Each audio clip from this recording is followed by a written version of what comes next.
Even without doing any activity, you can still manifest what you want if you organize these 4 dimensions in one direction and keep it unwavering in that direction for a certain period of time. Now he believes Shiva will do it for him and it will happen. So is Shiva going to come and build your house? No, I want you to understand, God will not lift his little finger for you. What has not happened till now on this planet can happen tomorrow. Human beings are capable of making it happen tomorrow.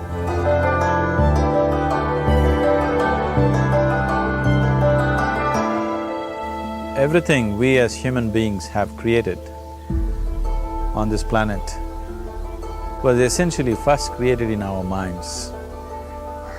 All that you see, which is human work on this planet, first found expression in the mind, then it got manifested in the outside world. The wonderful things that we have done on this planet and the horrible things that we have done on this planet, both have come from the human mind. So if we are concerned as to what we create in this world, it's extremely important that first of all we learn to create the right things in our mind, how we keep our minds. If we do not have the power to keep our minds the way we want it, what we create in the world is also going to be very accidental and haphazard. So learning to create our minds the way we want is the basis of creating the world the way we want. There is a wonderful story in the yogic lore. On a certain day, a man took a walk. He went for a long walk. Accidentally, unawares, he walked into paradise. Fortunate, isn't he? He just took a walk and he landed up in paradise. After this long walk, he felt little tired.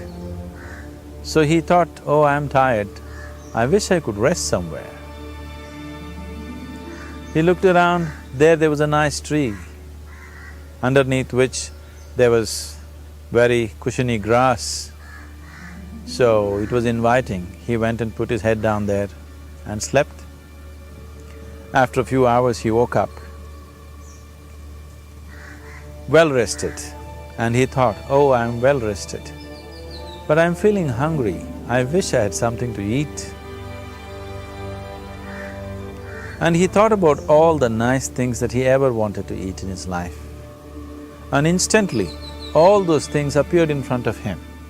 You need to understand, there the service is like that. Hungry people don't ask questions. Food came and he ate.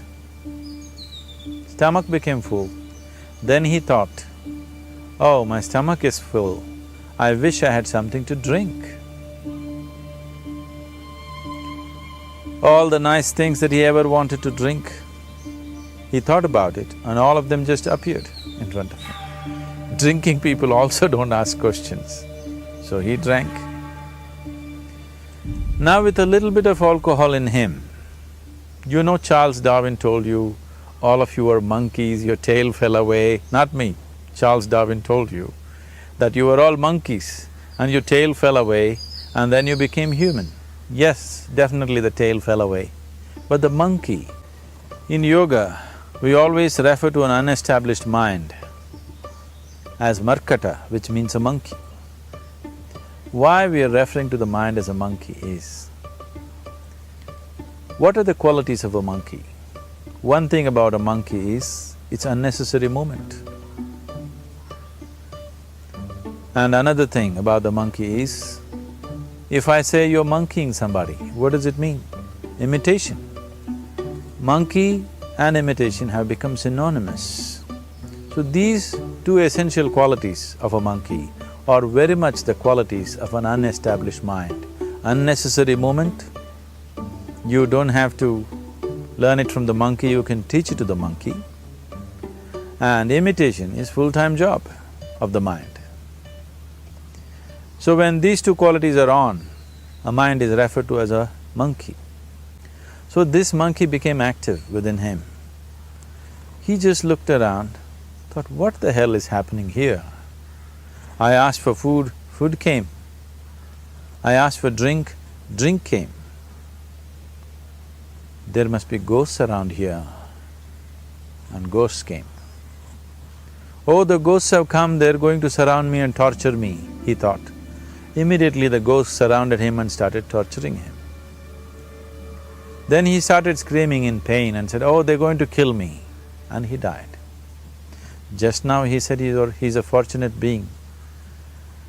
The problem is he was sitting under a kalpavriksha or a wishing tree.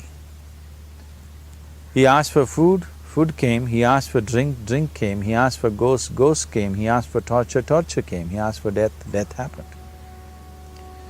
Now don't go looking for these kalpavrukshas in the forest. You can barely find a tree these days. A well-established mind, a mind which is in a state of samyukti, is referred to as a kalpavriksha. If you organize your mind to a certain level of organization, it in turn organizes the whole system. Your body, your emotion, your energies, everything gets organized in that direction.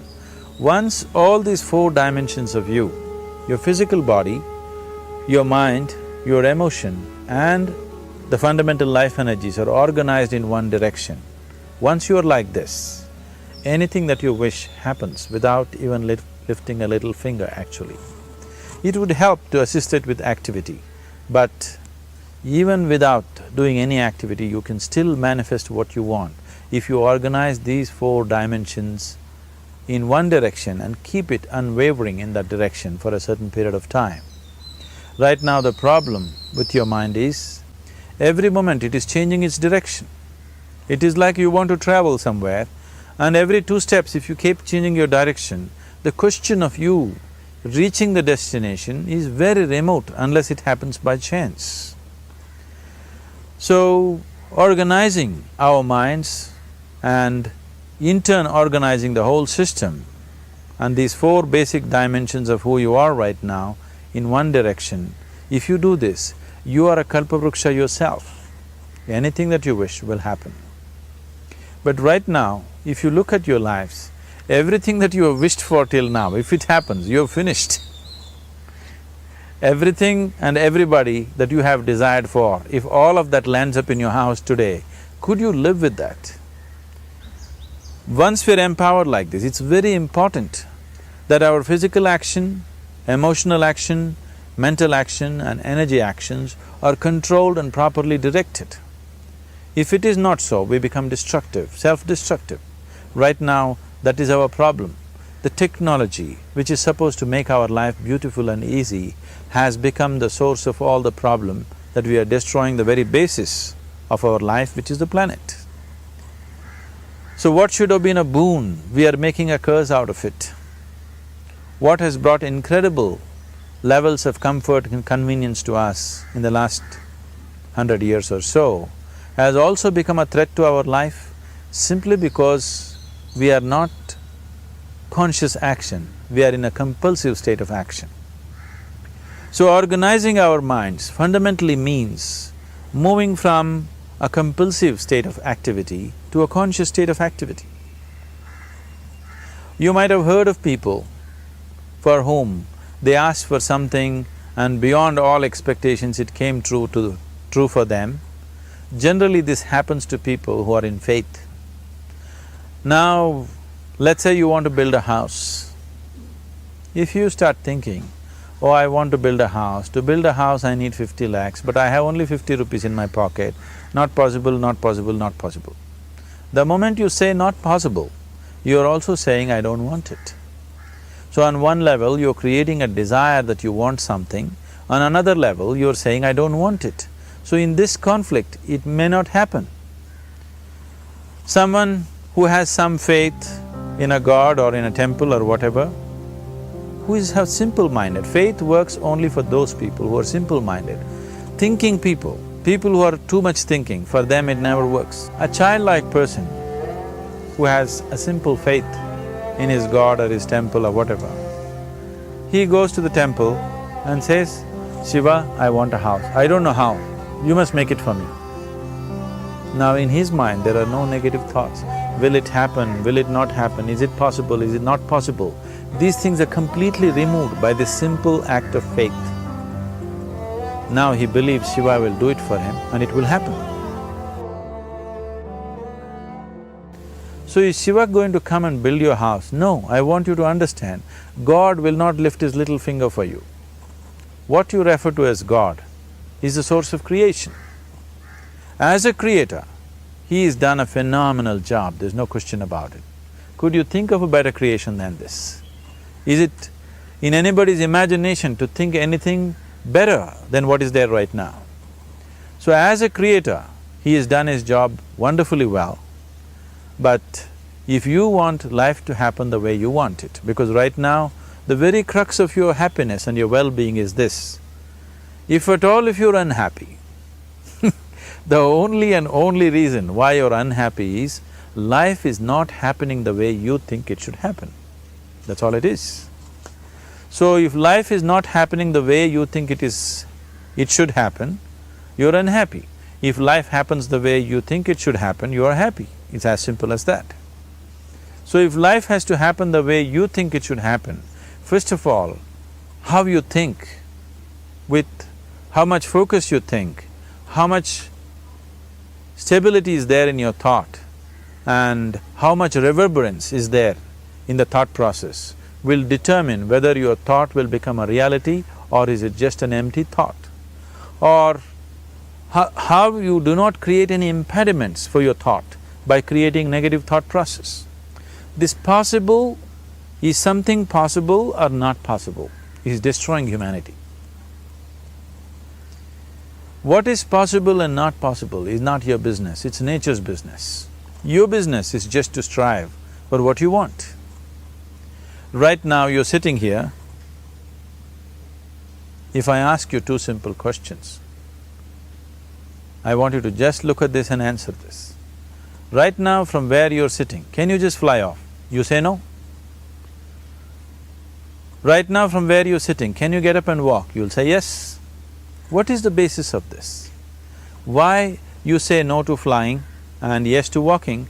Because past experience of life, many times you've gotten up and walked, never did you fly off. Or in other words, you're using the past experience of life as a basis for deciding whether something is possible or not possible.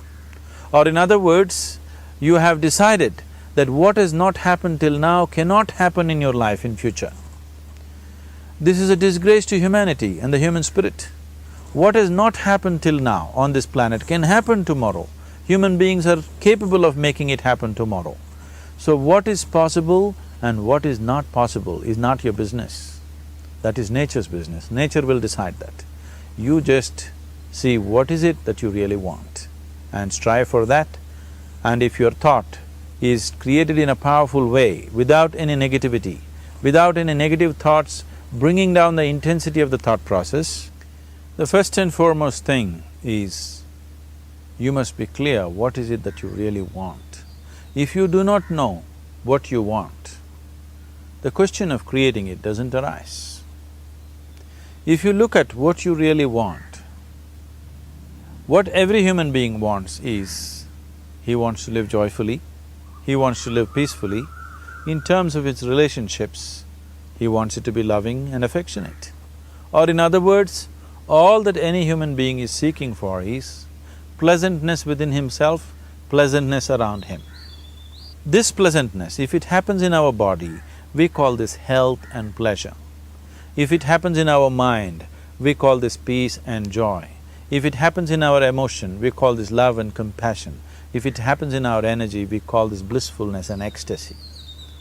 This is all that a human being is looking for. Whether he is going to his office to work, he wants to make money, build a career, build a family, he sits in the bar, sits in the temple, he is still looking for the same thing. Pleasantness within, pleasantness around. If this is what we want to create, I think it's time we addressed it directly and commit ourselves to creating it. So you want to create yourself as a peaceful human being, joyful human being, loving human being, a pleasant human being on all levels. And do you also want a world like this? A peaceful world, a loving world, a joyful world? No, I want greenery, I want food. When we say a joyful world, that means everything that you want has happened. So this is all that you're looking for. So all that you need to do is commit yourself to creating it, to create a peaceful, joyful and loving world, both for yourself and everybody around you. Every day in the morning, if you start your day with this simple thought in your mind, that today, wherever I go, I will create a peaceful, loving and joyful world. If you fall down 100 times in the day, what does it matter? For a committed man, there is no such thing as failure. If you fall down 100 times, 100 lessons to be learnt. If you commit yourself like this to creating what you really care for, now your mind gets organized. Once your mind gets organized, the way you think is the way you feel, your emotion will get organized. Once your thought and emotion is organized, your energies will get organized in the same direction. Once your thought, emotion and energies are organized, your very body will get organized. Once all these four are organized in one direction, your ability to create and manifest what you want is phenomenal. You are the creator in many ways. That which is the source of creation is functioning within you every moment of your life. It is just that, have you kept access to that dimension or not? Organizing the four basic elements of your life will give you that access.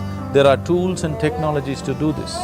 The whole science of yoga, the whole technology that we refer to as yoga is just about this, transforming yourself from being just a piece of creation to become a creator.